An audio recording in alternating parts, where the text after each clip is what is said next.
Peuple de France, j'ai été gendarme au début des années 2000 et je dénonce avec la plus grande fermeté l'usage que fait aujourd'hui le gouvernement de la police et de la défense de la nation. Oui, l'institution elle-même, à l'époque, n'était pas à l'abri des abus.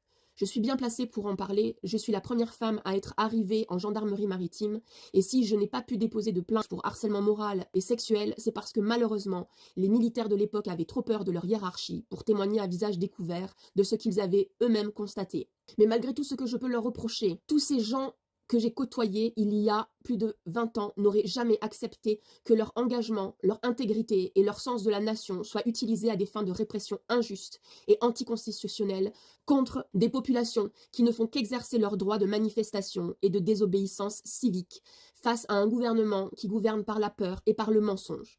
J'aurais voulu m'exprimer pour les Gilets jaunes, j'aurais voulu m'exprimer pour Sainte-Soline.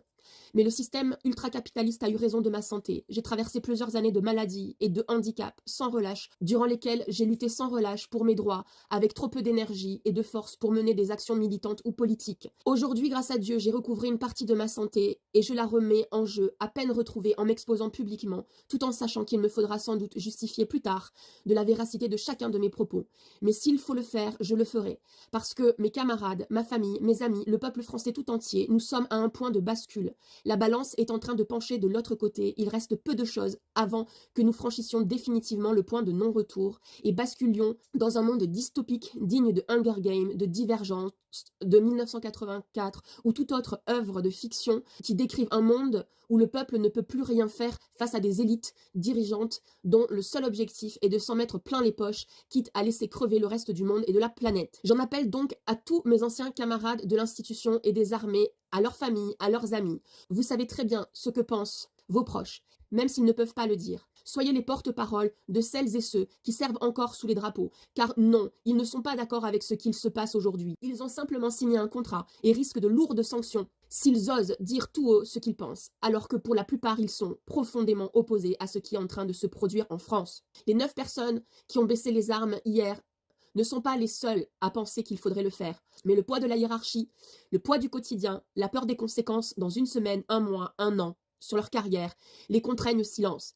Ils obéissent à des ordres qu'ils n'ont pas réellement le choix de refuser, même lorsque ces ordres sont illicites et illégaux. Tout cela va beaucoup trop loin. On oppose les écologistes et les paysans, par exemple, mais pas que, alors qu'ils veulent exactement la même chose, bien manger, produire de qualité, avec des normes correctement équilibrées pour protéger à la fois les producteurs et les consommateurs. Mais on nous raconte à tout bout de champ que les écologistes veulent imposer trop de normes pour emmerder les producteurs et que les producteurs refusent toute norme pour simplement ne pas se compliquer la vie. C'est totalement faux. Ce sont tous là-haut des manipulateurs. Ils nous font croire que nous sommes les uns contre les autres. Mais c'est faux. Autour de moi, j'en connais des gens de droite, des gens de gauche, des paysans, des militaires, des écolos et bien d'autres.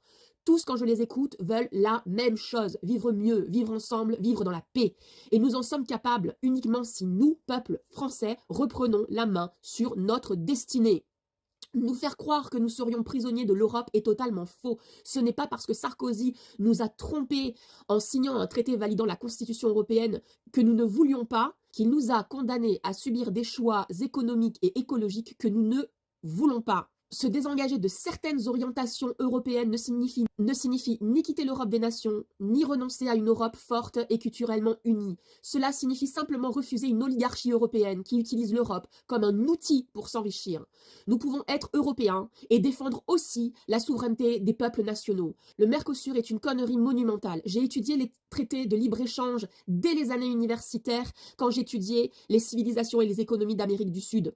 Au début des années 2000. Déjà, à l'époque, les chercheurs expliquaient qu'il s'agissait d'une immense aberration. On savait que le Mercosur avait été conçu pour permettre à des intérêts capitalistes américains d'augmenter leurs marges par la spéculation. Plus les volumes et les quantités sont importantes, plus les marges explosent. Ils n'en ont rien à faire des consommateurs, rien à faire des producteurs. Ce qu'ils veulent, c'est marger, accumuler de l'argent, l'injecter dans une économie financiarisée virtuelle et jouer au casino de la bourse. Non, pas en investissant dans des entreprises par confiance ou pour soutenir l'innovation, mais pour les revendre quelques semaines plus tard, 2, 3 ou 4 fois leur valeur. Arrêtons d'être les naïfs et les ignorants que ces soi-disant élites veulent que nous soyons. Remettons les valeurs humaines, les valeurs de la nature, le bon sens du quotidien et des territoires au cœur de notre décision. Arrêtons de nous diviser pour des conneries et redevenons un peuple uni face à nos véritables ennemis, ceux qui font de nous des marchandises, ceux qui transforment les êtres vivants et les êtres humains en business.